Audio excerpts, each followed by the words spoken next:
Buenas noches, jóvenes. Esta es la primera clase relativa al curso Derecho Comercial y Societario 2.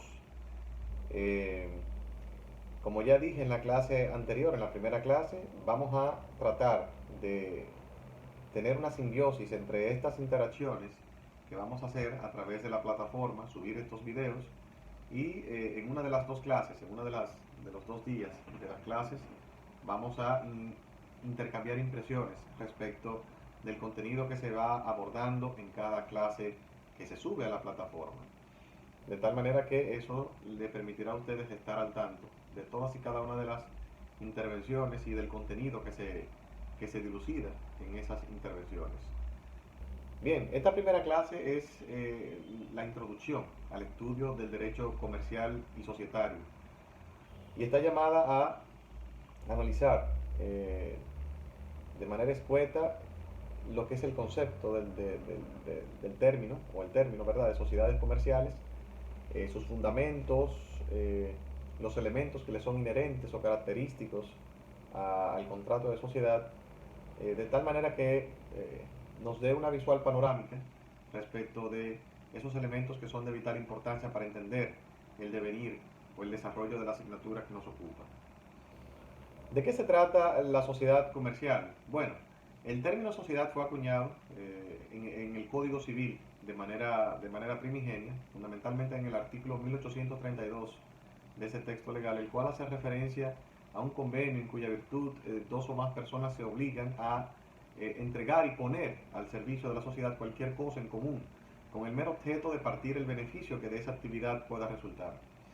Es importante significar que una crítica que se le hace a ese texto legal, es el hecho de que muchos autores han criticado que no hace referencia a las pérdidas, sino más bien o única y exclusivamente a las ganancias. Una sociedad comercial es un contrato en el cual una persona, en asocio con otras más, ponen bienes a disposición de la sociedad para destinarlo a la explotación de una actividad comercial y de esa explotación entonces enriquecer el patrimonio de esos integrantes de esa sociedad comercial. En esa tesitura, una sociedad comercial a raíz de su explotación puede tener beneficios y es lo más usual que tenga beneficios, pero también puede tener pérdidas y esas pérdidas van a repercutir, ¿verdad? O van a tener que enfrentarla todos y cada uno de los integrantes de esa sociedad comercial. Es importante que ustedes entiendan esto. Nosotros los abogados vemos o le llamamos sociedad a lo que los administradores le llaman empresas, los economistas le llaman empresas, los financistas le llaman empresas. Y por eso es que hay algunos doctrinarios que sostienen que el concepto de sociedad no es más que el ropaje jurídico de lo que es la empresa. Nosotros vemos la empresa no más bien desde el punto de vista de la producción de bienes y servicios, sino más bien como un ente jurídico dotado de personalidad jurídica con capacidad para contratar, contraer obligaciones y tener una presencia activa en el colectivo social y económico. Esa es la idea fundamentalmente. Por esa razón, el texto básico que nosotros hemos recomendado, establece la distinción para que se tenga una noción más clara respecto de algunas otras nociones que son conexas o que son similares, para que se sepa diferenciar el concepto de sociedad de otras terminologías, como es el caso de la asociación o como lo podría ser el estado de indivisión. ¿En qué se diferencia la sociedad de la indivisión? Tienen elementos que son comunes, y es que lo que hay es de todos. O sea, lo que hay es de todos. La misma situación acontece con el estado de indivisión. El estado de indivisión resultante de, por ejemplo, de una partición, de una herencia. Lo que hay es de todos, evidentemente. Si Juan y María fallecen, que son esposos, evidentemente todo el patrimonio que dejan ellos pasan a sus herederos o causavientes. Es un estado de indivisión. O sea, que los herederos son propietarios no de porciones específicas o determinadas, sino de la masa común, ¿verdad? Esa división se efectúa, como todos ustedes saben, a raíz del proceso de partición de esos bienes. Pero mientras tanto, hasta que no intervenga una sentencia que disponga la partición, esos bienes se encuentran en un estado de indivisión. Y se parece mucho a lo que existe en las sociedades comerciales, porque lo que existe en la sociedad comercial le pertenece integrantes de la misma, a los socios de la misma. Es importante que ustedes sepan que la sociedad comercial es un contrato de colaboración. Es un contrato de colaboración a diferencia de los contratos antagonistas, que son la gran mayoría, donde cada uno de los que participan en los contratos tienen intereses contrapuestos. Por ejemplo, en una venta, uno tiene el interés de vender y el otro tiene el interés de comprar. Uno tiene el interés de entregar un bien a raíz de o de transferir un bien a cambio de recibir un dinero, y el otro tiene la obligación de recibir una cosa entregando un dinero. O sea, son intereses antagonistas. En el contrato de alquiler, la misma situación. O sea, también son intereses antagonistas porque uno entrega una cosa para que otro lo usufructúe y el otro está en la obligación de usufructuarla, pero entregando una cantidad de dinero determinada. O sea, son intereses contrapuestos, a diferencia del contrato de sociedad, que es un contrato de colaboración, o sea, donde todos persiguen el mismo beneficio. No tan solo el mismo beneficio, sino el mismo objetivo, que es poner a producir la sociedad para de ahí entonces derivar intereses económicos o beneficios económicos que van a redundar en beneficio de todos y cada uno de los integrantes de la sociedad comercial. Por eso es que la sociedad comercial es una especie de barco donde todos deben remar en una misma dirección, y si el barco se hunde, evidentemente se hunden todos los accionistas o todos los socios que integran esta sociedad. Esa es la diferencia entre sociedad y asociación. Entre sociedad e indivisión. La indivisión es un estado no deseado que surge como un acontecimiento del azar. Por ejemplo, la muerte de los padres o de sus causantes. Eso conlleva un estado de indivisión de bienes. Eso quiere decir que es un estado no deseado, no querido, a diferencia de la sociedad, que es esencialmente un contrato y que sí es el resultado de la voluntad inequívoca de todos los integrantes de todos los integrantes de la sociedad. O sea, es un estado deseado. También se ha abordado también las semejanzas o diferencias entre sociedad y asociación. Y muchas veces se confunde estos dos conceptos y no son los mismos. O sea, no responden a la misma fisonomía jurídica. Una asociación es una entidad que no persigue un lucro económico. Puede tener como objetivo promover el bien social en el ámbito recreativo, cultural, artístico o deportivo. Por ejemplo, el Club Deportivo Naco, independientemente de que tiene una cuota de membresía muy elevada, ese dinero no va a favorecer a ningún socio en particular o a ninguna directiva en particular, sino a la organización en su conjunto. El Club San Lázaro por igual, la Universidad Tecnológica de Santiago, porque no es una empresa constituida, está sujeta a un régimen especial, para poner un ejemplo. A diferencia de las sociedades comerciales, que tienen por objetivo esencial enriquecer el patrimonio de los integrantes o accionistas o socios de esa entidad. O sea, tienen fines totalmente diferentes.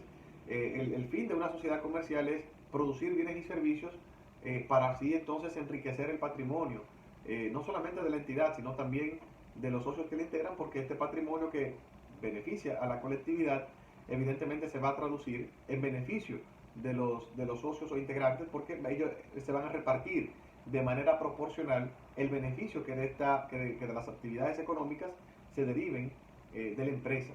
De manera proporcional, claro está, en función del nivel de participación de cada socio respecto de la sociedad. Y eso lo vamos a entender en la medida en que vayamos desarrollando los temas relativos a las diversas sociedades comerciales. Entonces es importante que se entienda esto, la diferencia entre sociedad y asociación. De hecho, es tanto así que los mecanismos que la ley prevé para su constitución o formación son totalmente distintos. La sociedad comercial se habilita a través de un certificado de registro mercantil que es proveído por la Cámara de Comercio y Producción correspondiente al domicilio donde se ubique esa sociedad comercial o donde esté domiciliada esa sociedad comercial. En tanto que una asociación, la entidad que le da vida o que le da nacimiento, es un decreto del Ejecutivo o del Presidente de la República a través de una normativa especial que es la Ley 122-05, me parece, sobre asociaciones sin fines de lucro. O sea, eso quiere decir que están sujetas a legislaciones distintas. La sociedad comercial está sujeta en las disposiciones que están contenidas en el Código Civil y en la Ley 479-08, en tanto que las asociaciones sin fines de lucro están regidas por una ley especial, la Ley 122-05, que regula todo el ámbito y el espectro de las asociaciones sin fines de lucro, Y el ente que le da vida es el Ejecutivo, el Poder Ejecutivo, después de haber cumplido con las formalidades que prevé la misma ley para su constitución. Entonces, es para que ustedes tengan una idea de las diferencias entre sociedades comerciales y otras figuras que pueden ser conexas, pueden ser parecidas. También es importante que ustedes tengan conocimiento de algunas otras formas en que se manifiestan los negocios o las sociedades. Fíjense que la República Dominicana, la legislación dominicana, así como también latinoamericana y de muchas otras partes del mundo, ha sufrido el influjo, la influencia de, de, de la costumbre británica, de la costumbre inglesa. Y por eso hay algunos anglicismos que se han adherido a las prácticas comerciales y que no se han podido desapartar.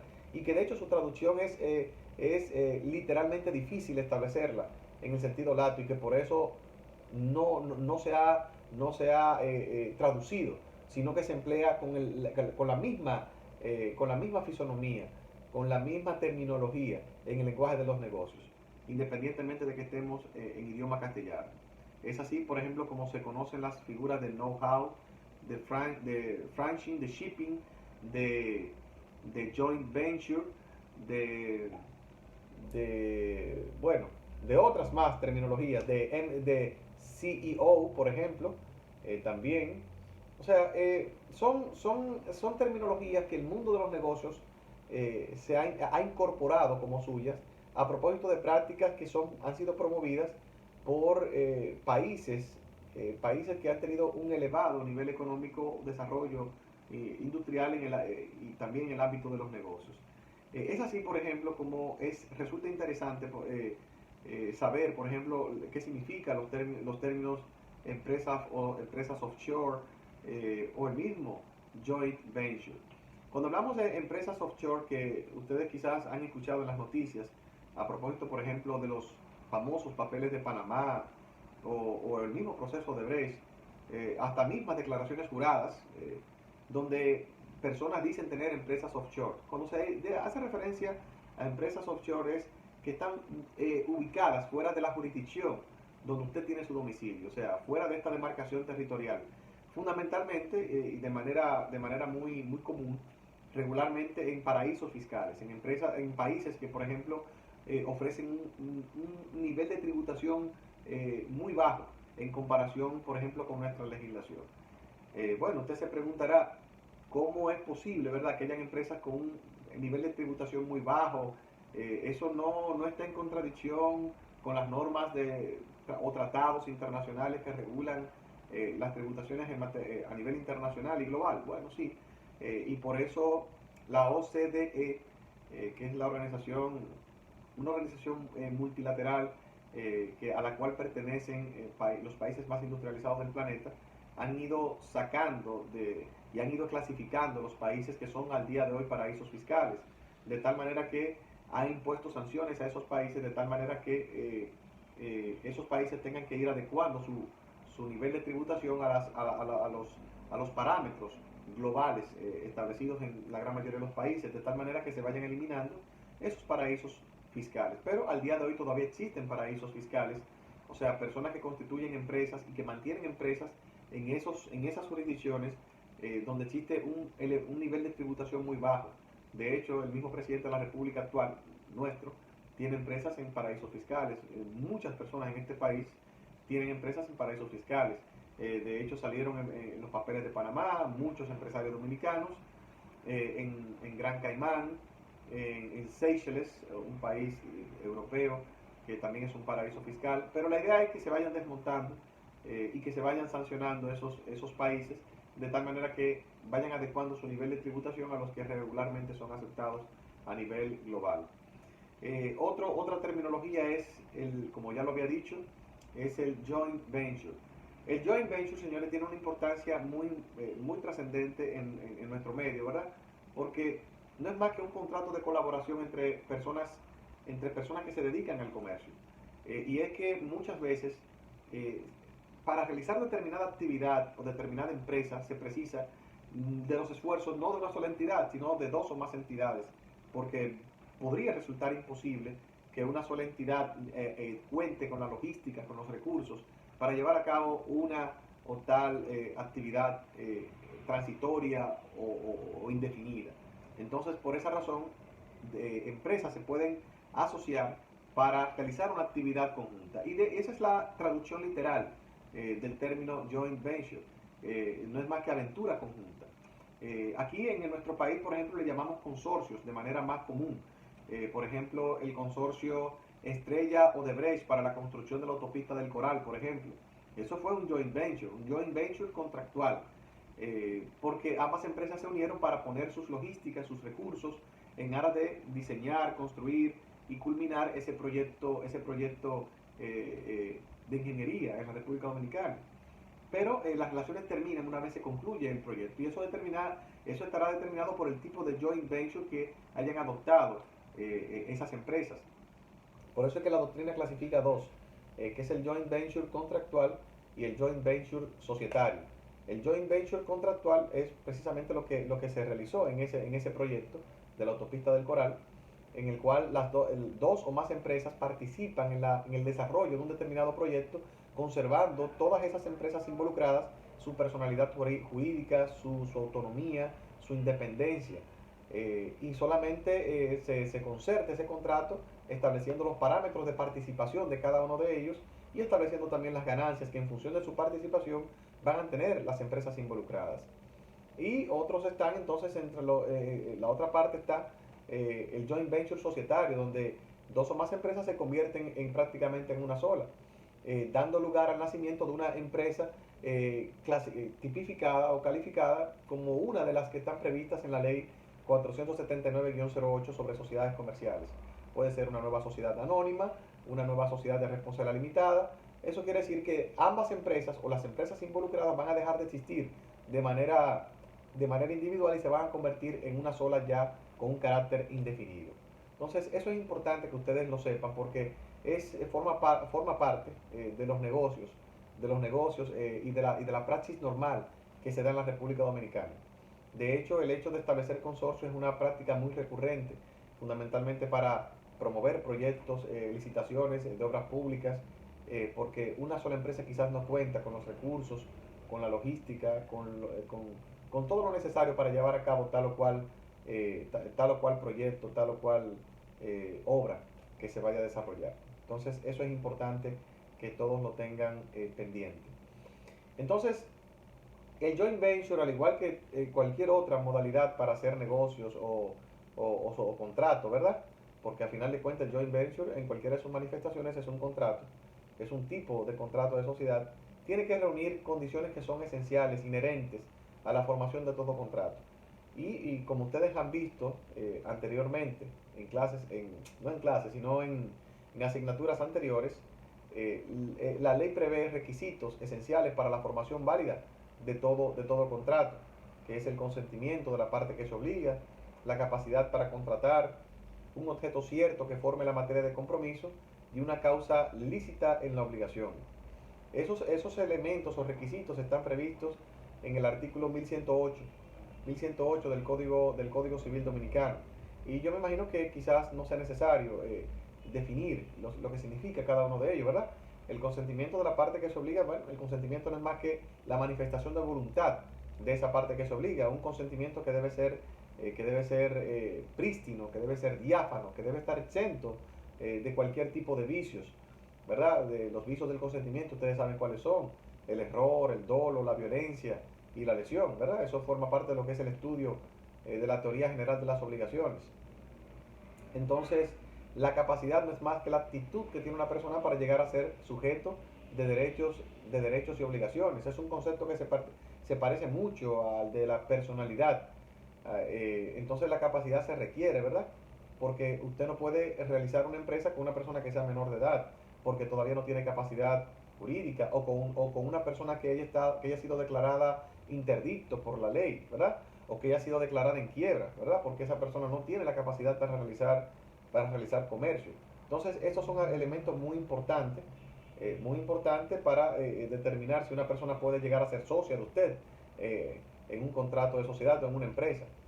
Por otra parte, tenemos el objeto lícito. Eso es de vital importancia porque en los estatutos de cualquier empresa que se vaya a constituir el objeto tiene que estar definido en ese pliego, ¿verdad? En ese proyecto.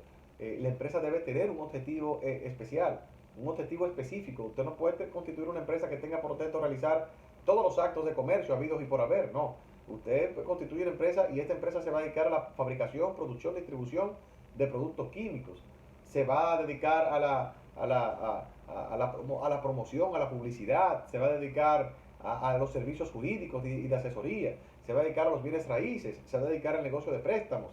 O sea, tiene que tener un objeto en especial. Y por eso es que ahí va concatenado también el tema de la causa lícita de la obligación. O sea, ¿cuál es la razón que te motiva a constituir esta empresa? Esa causa debe estar ajustada a la ley, debe ser una causa lícita, de conformidad con lo que prevé el artículo 1133, 1131, 33 del Código Civil Dominicano, que establece que la causa debe existir y debe ser lícita, así como también el objeto debe ser lícito. O sea, usted no puede establecer una compañía, una sociedad que tenga por objeto la distribución y comercialización de drogas, de seres humanos, de mujeres, de niños, de órganos humanos.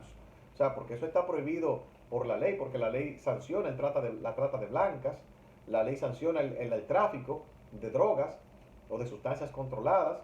O sea, usted nunca va a ver una empresa que le den un permiso para formalizarse, para participar en la actividad económica que tenga por objeto un fin ilícito. O sea, ¿por qué? Porque está establecido en la ley que toda empresa debe tener un fin lícito. Entonces, eso forma parte de lo que es el objeto lícito en el comercio, así como también la causa lícita. La causa de conformidad con la teoría francesa, ¿verdad? Y ustedes lo vieron ya anteriormente. La causa se deriva de las razones que conducen a una persona a realizar una negociación o a celebrar un contrato. ¿Por qué tú compras, por ejemplo, morfina? ¿Tú compras morfina para drogarte o compras morfina para tratar un cáncer? O sea, ¿cuál es la finalidad para tú, por ejemplo, comprar morfinas? O sea, es poner un ejemplo. O sea, la causa es un elemento de la formación del contrato que solamente los franceses le han dado seguimiento, le han dado importancia, pero en el derecho alemán no tiene ese nivel de trascendencia porque los alemanes solamente ven el objeto. Los alemanes se preocupan por el objeto. La causa, las razones que te conducen a contratar, eso no importa. Lo que importa es el objeto. Bueno, en nuestro derecho, que es una legislación francesa, sí importa la causa como el objeto, pero ambos elementos están íntimamente concatenados.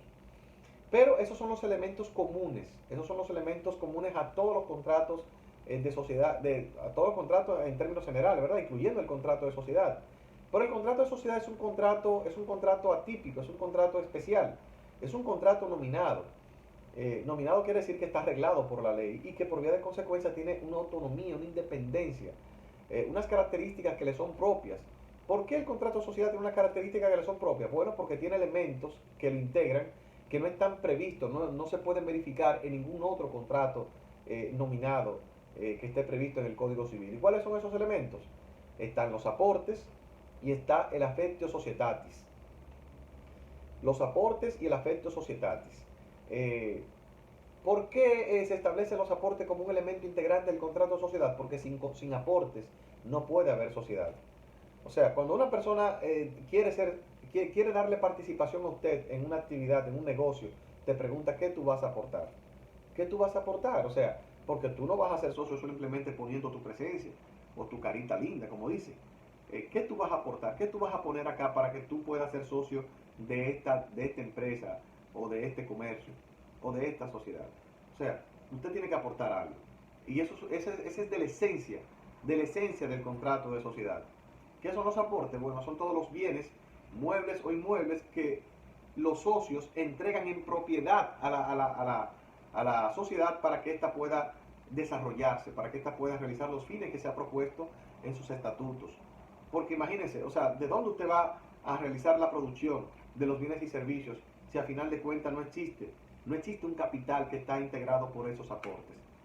Cuando dos o más personas se unen para establecer una empresa, por ejemplo una constructora, ¿qué tú vas a poner? Bueno, yo tengo un tractor. ¿Qué tú vas a poner? Bueno, yo tengo $500,000 de pesos ahí que lo tengo ocioso. ¿Qué tú vas a poner? Bueno, yo tengo la nave industrial. Bueno, yo tengo 2 camiones. ¿Qué tú vas a poner? A final de cuentas, en función de lo que ponga cada uno de esos integrantes, de esos socios, entonces se le va a dar el nivel de participación. Porque a final de cuentas, esos bienes que se van a entregar en aporte a la sociedad, que van a ser ya propiedad de la sociedad, están sujetos a una valoración económica, y eso lo dice la ley de sociedades. Todo no se puede entregar en aporte sino bienes que tengan una valoración económica. Por eso es que ya en el esquema actual no se permiten los aportes en industrias. Los aportes en industrias son aquellos que eran el resultado de la labor o del trabajo particular de una persona para con la sociedad. Por ejemplo, yo soy socio de empresa el cual mi trabajo fue constituir la empresa. Claro, eso fue en el esquema que existía antes de la entrada en vigencia de la ley de sociedades, de la ley 479-08, que permitía la realización de aportes en industrias. Ya en el esquema actual no se permiten los aportes en industria porque la ley prevé que esos trabajos, ese nivel de participación debe ser remunerado. O sea, si usted realiza un trabajo para la empresa, usted va a ser remunerado por esa empresa y usted no se le va a otorgar una participación o no se le va a dar la condición o la calidad de socio por el hecho de haber hecho un trabajo en favor de la sociedad. De tal manera que la ley solamente permite la realización de dos tipos de aportes: el aporte en naturaleza y el aporte en numerario. ¿El aporte en naturaleza de qué se trata? Bueno, se verifica a través de la entrega de bienes muebles o inmuebles en favor de la sociedad. Y la ley prevé disposiciones especiales en relación a este punto. La ley prevé que todo aporte en naturaleza deberá ser objeto de una valoración por un perito, ya sea en los estatutos, ya sea una evaluación especial que se haga con posterioridad, pero a final de cuentas debe hacerse esa tasación. Lo que usted está entregando, ¿cuánto vale? Si entregó un camión, ¿cuánto vale ese camión? Porque en función de eso se le va a dar el nivel de participación a usted en esa sociedad. La ley prevé que en caso de que usted entregue bienes que estén sujetos a alguna carga o gravamen, el aporte será la deducción de la carga o gravamen. Por ejemplo, si usted entrega el solar donde se va a construir la nave industrial o donde se va a construir la empresa, la edificación que va a alojar la empresa, y ese solar tiene una hipoteca de 1 millón de pesos y ese inmueble vale 5 millones de pesos, evidentemente usted está entregando 4 millones de pesos en favor de la sociedad. De la misma manera, si usted entrega un vehículo y ese vehículo tiene un préstamo como garantía, tiene una venta, está sujeto a un régimen de venta condicional o está sujeto a un contrato de prenda, evidentemente también usted va a entregar ese vehículo y va a ser en deducción a esa carga o gravamen. Y usted se preguntará, ¿qué pasa en caso de que usted como socio se compromete a entregar algo en favor de la sociedad y al final de cuentas no lo haga? Bueno, usted se convierte entonces, de conformidad con lo que dice la ley, en deudor puro y simple de la sociedad. La sociedad puede hacer con usted, ¿qué puede hacer la sociedad? Excluirlo como socio, puede demandar en cobro de la suma que usted se comprometió a entregar en favor de la sociedad, puede demandar los intereses de esas sumas, puede de hecho demandar la reparación por el perjuicio que a la sociedad y a los integrantes le ha causado esa falta en que usted ha incurrido. O sea, la ley prevé todo cuanto tiene que ver con los aportes y su entrega en favor de la sociedad. Repito, una vez que se entrega un determinado bien en favor de la sociedad, ya ese bien deja de pertenecer al socio y pertenece ya a la sociedad. Por eso es que en caso de que usted vaya a entregar algún inmueble en favor de la sociedad, usted tiene que hacer la transferencia en favor de esa sociedad a través de los aportes en naturaleza, que prácticamente son los mismos requerimientos que cual si fuese un acto de venta. De igual manera también la ley prevé los aportes en numerarios, que son los aportes en efectivo. Regularmente es el aporte que más se realiza en términos prácticos. De hecho, tiene que verificarse la existencia de esos aportes, porque cuando la empresa se constituye, tiene un capital. Y el capital, a final de cuentas, está integrado por la universalidad de todos los bienes que son entregados como aporte en la sociedad. Por ejemplo, fulano de tal entregó 50 mil pesos, fulano de tal entregó un motor que vale 50 mil pesos, entonces el capital de la sociedad son 100 mil pesos. Y cada uno va a tener un 50%, porque si uno entregó 50 mil en efectivo y el otro entregó 50 mil a través de un bien en naturaleza, entonces el capital es 100 mil pesos. Eso es para que ustedes vayan viendo cómo se integra lo que es el capital de una empresa que debe tener. Toda empresa debe tener un capital y así deberá estar consignado tanto en los estatutos sociales como en el registro mercantil que deberá proveerle la Cámara de Comercio y Producción correspondiente. De eso vamos a seguir hablando en cada una de esas clases, ¿verdad? Del capital mínimo que debe tener cada empresa en función del tipo de compañía que han adoptado los socios contrayentes. Entonces, esos son los elementos ya integrales de las sociedades comerciales. Hay otros también que establecen que como elemento integrante de la sociedad es la obligación de asumir las ganancias, pero también las pérdidas. Pero es importante que dentro de los beneficios que está, o el beneficio más importante que está en constituir una empresa, es el hecho de que las pérdidas son soportadas por los socios, pero no de su patrimonio personal, sino de lo que entregan en favor de la sociedad como aporte. O sea, ese es el beneficio de usted realizar el comercio bajo una razón social, que es una cobija que protege su patrimonio personal, que hacerlo, que hacerlo a través de su persona, o usted como persona física. La diferencia está fundamentalmente, y reitero, en el hecho de que cuando la empresa hace negocios, o cuando usted hace negocios bajo la sombrilla de una razón social, ante el incumplimiento de pago de la empresa, usted va a sufrir pérdidas, pero de lo que usted aportó a la empresa al momento de su constitución. Por ejemplo, usted tiene un patrimonio de 500,000 pesos y la empresa se fue a quiebra, usted perdió los 500,000 pesos. Por el modo alguno, los acreedores pueden accionar contra su patrimonio personal, contra su casa, sus vehículos, sus ahorros. O sea, eso es lo bueno. Y por eso es que más y más personas dejan de realizar el comercio de manera informal y constituyen sociedades comerciales y empiezan a dedicarse a la labor empresarial. Entonces, esto forma parte también de lo que es un elemento integrante de lo que es el contrato de sociedad. Finalmente, y como elemento integrante también está lo que se denomina en el argot jurídico comercial como el affectio societatis, que ustedes lo pueden ver ahí también en el texto. El affectio societatis no es más que ese lazo de consideración activa que debe existir entre los socios. Recuérdense bien que yo a inicio de esta clase, dije que la sociedad comercial es un contrato de colaboración. O sea, todos los socios deben empujar en una misma dirección, a diferencia de los contratos antagonistas, donde cada parte en el contrato procura intereses totalmente contrapuestos. En el contrato de sociedad, todos los socios deben perseguir un objetivo en común, que debe ser el máximo beneficio para sus asociados. Esto tiene muchas implicaciones. Esto quiere decir que ese lazo de colaboración activa debe existir como una forma en la cual debe primar, ¿verdad?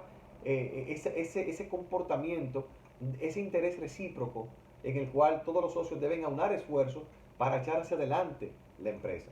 Eso quiere decir que si en un momento determinado la empresa se ve en un estado de liquidez, que un socio tenga el dinero, tiene que aportarlo.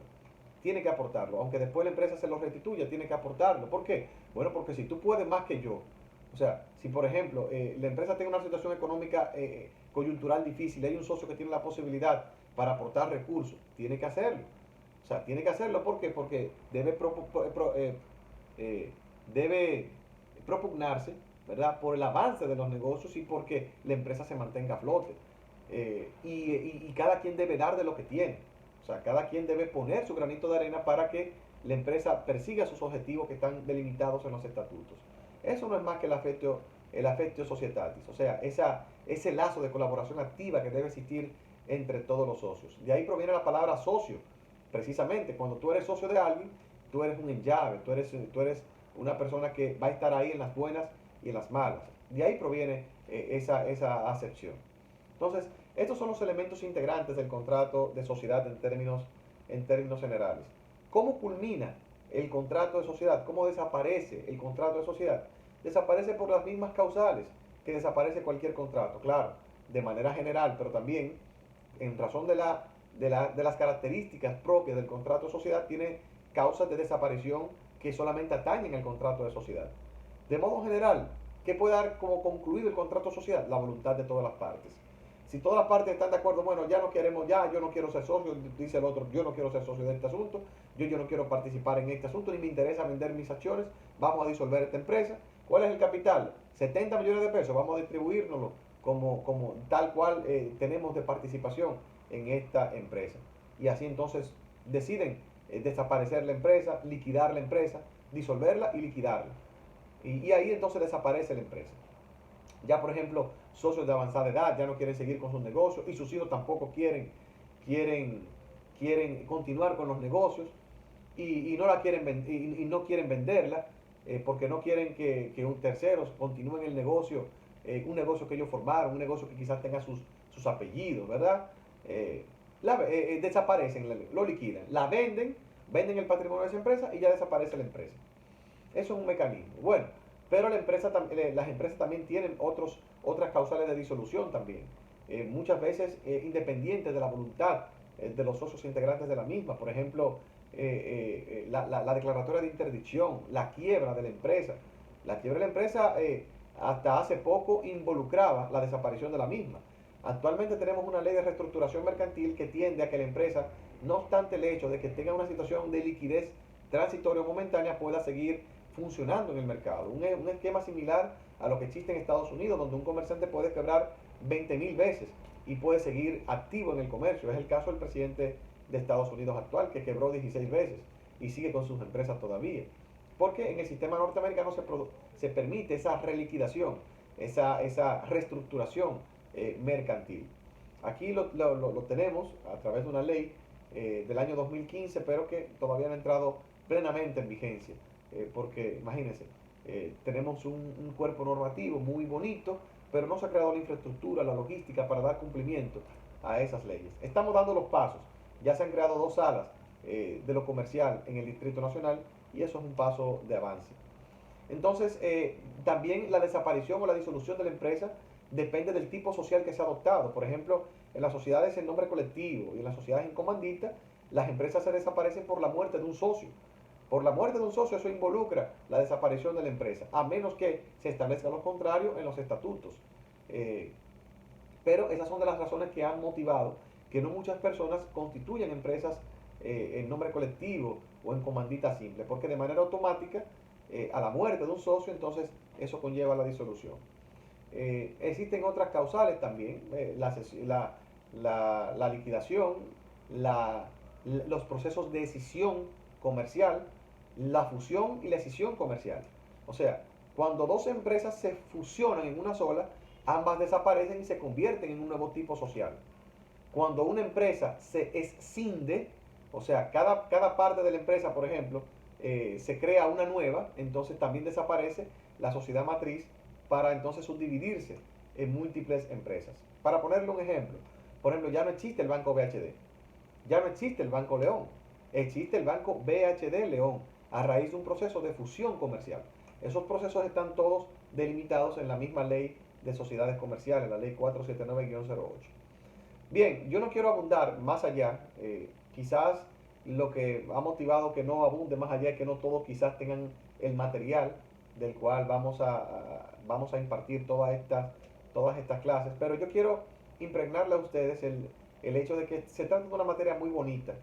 Se llama, como he dicho anteriormente, en el argot de los negocios, derecho corporativo, y es una de las ramas del derecho privado que más se practica entre las oficinas de gran calado en la República Dominicana y a nivel global también, porque está muy vinculado con múltiples aristas en materia de negocios, inversión extranjera, telecomunicaciones, sociedades comerciales, propiedad intelectual.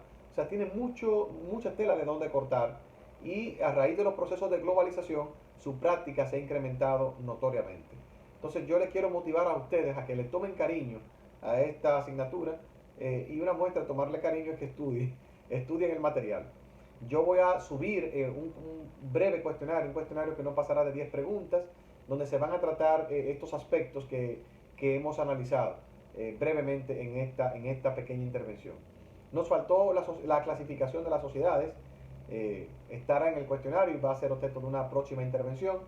Vamos a analizar en ese punto la clasificación que ofrece el Código Civil y la clasificación que ofrece la Ley de Sociedades Comerciales, de tal manera que ustedes puedan ir estudiando este material en concordancia, lo que está previsto en el Código Civil, lo que está previsto en la Ley de Sociedades. También vamos a estudiar el régimen de personalidad jurídica de las sociedades comerciales, desde un punto de vista teórico también lo que prevé la Ley de Sociedades en los artículos 11 y siguientes de ese texto legal. Nada, para las preguntas, intervenciones, las clases presenciales. Así que ha sido de mi parte un placer en esta primera intervención y nada, estaremos en contacto.